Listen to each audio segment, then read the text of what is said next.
Halo semua, berjumpa lagi bersama kami Bijak Obat. Sebelumnya, apakah Anda dan keluarga Anda ingin sehat selalu? Tentunya Anda dan keluarga Anda tidak mau sakit, kan? Oleh karena itu, simak pengetahuan informasi berikut. Saat ini, kita banyak sekali mendapatkan isu-isu yang beredar terkait COVID-19 yang sedang melanda negara kita, bahkan dunia. Bijak Obat pada kali ini akan menjelaskan mengenai perbedaan dan kegunaan dari antiseptik dan juga desinfektan yang pada akhir-akhir ini sering ramai sekali, banyak sekali ketidakbijakan dalam penggunaannya. Antiseptik dan juga desinfektan memiliki kesamaan, yaitu sama-sama bekerja untuk membunuh dan menurunkan pencemaran bakteri atau mikroorganisme lain seperti virus. Tetapi ada perbedaan dalam penggunaannya. Mari kita bahas satu persatu. Pertama, antiseptik atau bahasa lainnya yang perlu kita ketahui adalah germisida. Itu adalah bahan kimia untuk mencegah terjadinya infeksi atau pencemaran bakteri dan virus. Selain itu juga untuk membunuh dan menurunkan jumlah mikroorganisme atau kuman penyakit lainnya pada jaringan hidup seperti kulit manusia. Maka dari itu, antiseptik dibuat agar aman dan dapat diaplikasikan pada jaringan hidup, khususnya pada manusia. Pembuatan yang tidak sesuai atau terlalu kuat kadarnya tidak dapat dikategorikan menjadi antiseptik dan tentu berbahaya jika digunakan pada kulit manusia. Kadar yang kuat malah akan beralih fungsi menjadi desinfektan loh. Jadi kita perlu berhati-hati dalam pemakaiannya, terutama pembuatan antiseptik itu haruslah sesuai dengan aturan. Nah, efektivitas dari antiseptik dalam membunuh mikroorganisme tergantung pada beberapa faktor. Yang pertama misalnya konsentrasi, dan yang kedua adalah lama paparan atau lama pada saat pemakaiannya. Konsentrasi yang rendah akan menghambat fungsi biokimia membran bakteri atau virus, namun tidak akan membunuh bakteri dan juga virus tersebut. Nah, sebaliknya, jika konsentrasi dari antiseptik itu terlalu tinggi, komponen antiseptik akan berpenetrasi ke dalam sel dan mengganggu fungsi normal seluler secara luas yang menyebabkan akan terjadinya iritasi jika diaplikasikan pada kulit. Nah, selain konsentrasi, faktor yang kedua yang mempengaruhi lainnya ialah lama pemaparan atau lama penggunaan. Nah, apabila kita melakukan pencucian tangan terlalu singkat, jelas tidak akan merata dan tidak akan efektif dalam membunuh virus atau bakteri. Maka dari itu, langkah dalam pencucian tangan, khususnya menggunakan antiseptik atau hand sanitizer, perlu sesuai dengan caranya selama 20 detik dan juga dengan gerakan-gerakan yang sesuai. Nah, adapun macam-macam dari antiseptik, yang pertama ada hand sanitizer. Biasanya dalam bentuk gel pembersih tangan sebagai antibakteri atau pembunuh bakteri dan juga virus. Biasanya pembuatannya digabungkan atau ditambahkan dengan gliserin atau gel aloe vera yang kegunaannya agar menghindari perasaan yang kering karena penggunaan alkohol.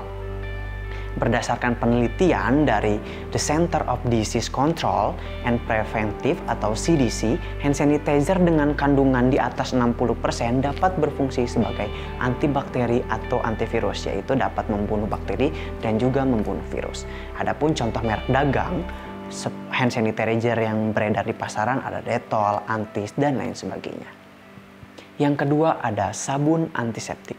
Sama saja seperti halnya hand sanitizer, yaitu berfungsi untuk membunuh bakteri dan juga virus. Karena sifat virus yang terdiri dari lemak itu akan larut tentunya dalam sabun. Cara inilah yang paling efektif dalam membunuh bakteri dan juga virus. Contoh sediaannya ada seperti sabun Dettol, sabun Lifebuoy, dan lain sebagainya.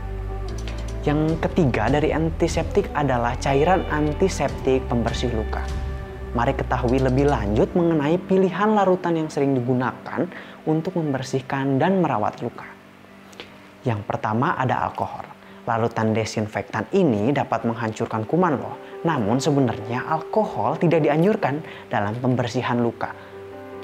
sebab justru dapat mengganggu kondisi jaringan di sekitar luka dan dapat memperlambat penyembuhan dari luka. Yang kedua ada hidroperoksida. Meski tergolong dalam antiseptik, penggunaan larutan hidrogen peroksida 3% untuk membersihkan luka dan merawat luka ini masih kontroversial. Hal ini disebabkan larutan ini memiliki efek sitotoksik atau efek yang berbahaya yang dapat merusak jaringan sekitar luka. Itulah alasan mengapa hidrogen peroksida bukanlah pilihan antiseptik yang tepat untuk perawatan luka di rumah. Nah, yang ketiga ada povidol iodin.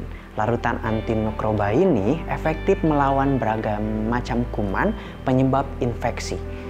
Nah, penggunaan larutan ini juga dapat menimbulkan rasa perih, baik pada kulit maupun pada jaringan sekitar luka, serta dapat menyebabkan perubahan warna kulit.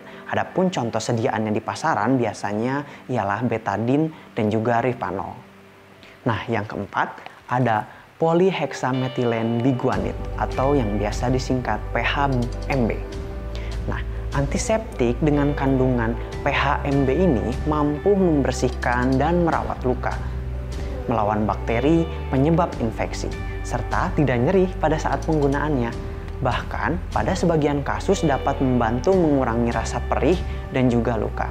Adapun contoh sediaan yang beredar di pasaran ialah Hansaplast atau ada Hansaplast Spray. Nah, setelah kita ketahui dari mulai kegunaan dan juga macam-macam dari antiseptik, selanjutnya kita akan bahas mengenai desinfektan. Desinfektan merupakan bahan kimia yang digunakan untuk membunuh mikroorganisme seperti bakteri dan juga virus pada permukaan benda mati, bukan pada benda hidup. Bahaya penggunaan desinfektan pada tubuh akan menyebabkan jika terhirup misalnya seperti asma, sesak, atau bahkan keracunan. Pada kulit menyebabkan iritasi seperti rasa gatal atau seperti kemerahan dan juga rasa terbakar. Karena kadar yang tinggi yang jelas tidak sesuai untuk penggunaan pada tubuh. Adapun macam-macam dari desinfektan, yaitu ada dari golongan fenol, seperti misalnya lisol atau karbon, dan juga ada golongan alkohol, seperti misalnya metanol, etanol, dan isopropanol. Nah, bagaimana dengan bahan yang sering kita gunakan seperti misalnya pemutih pakaian, Wipol, atau cairan pembersih lantai? Apakah dapat membunuh bakteri ataupun virus? Mari kita simak penjelasannya. Larutan pemutih seperti Biclean mengandung zat aktif yaitu hipoklorit dengan konsentrasi 5,25%. Dengan kandungan tersebut, larutan pemutih bisa dijadikan sebagai salah satu bahan untuk pembuatan desinfektan.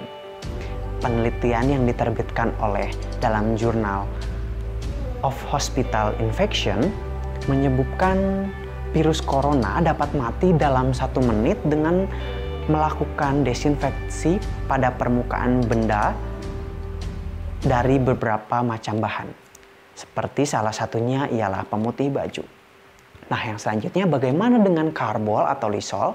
Nah, karbol atau lisol ini sebetulnya memiliki kandungan fenol di dalamnya. Dilansir dalam studi KOM, suatu jenis zat antimikroba yang digunakan sebagai desinfektan, yaitu salah satunya adalah fenol. Nah, penggunaannya itu berupa untuk membunuh bakteri pada benda mati melalui inaktivasi enzim dari bakteri atau virus tersebut. Nah, kita dapat menemukan kandungan fenol ini di dalam karbol yang biasanya dijual di pasaran dalam merek dagang seperti Wipol ataupun Superpol.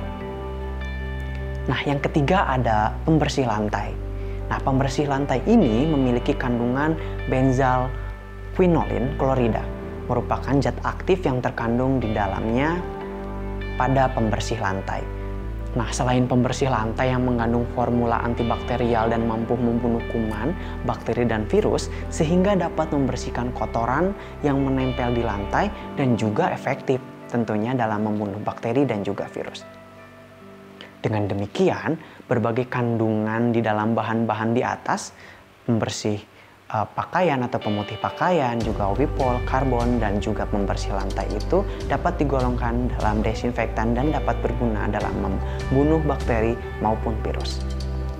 Nah, sekarang kita sudah jelaskan walaupun sama kan tetapi perbedaan antara antiseptik dan desinfektan itu harus jelas dan bijak dalam penggunaannya. Itu saja yang dapat saya sampaikan, semoga bermanfaat. Salam bijak.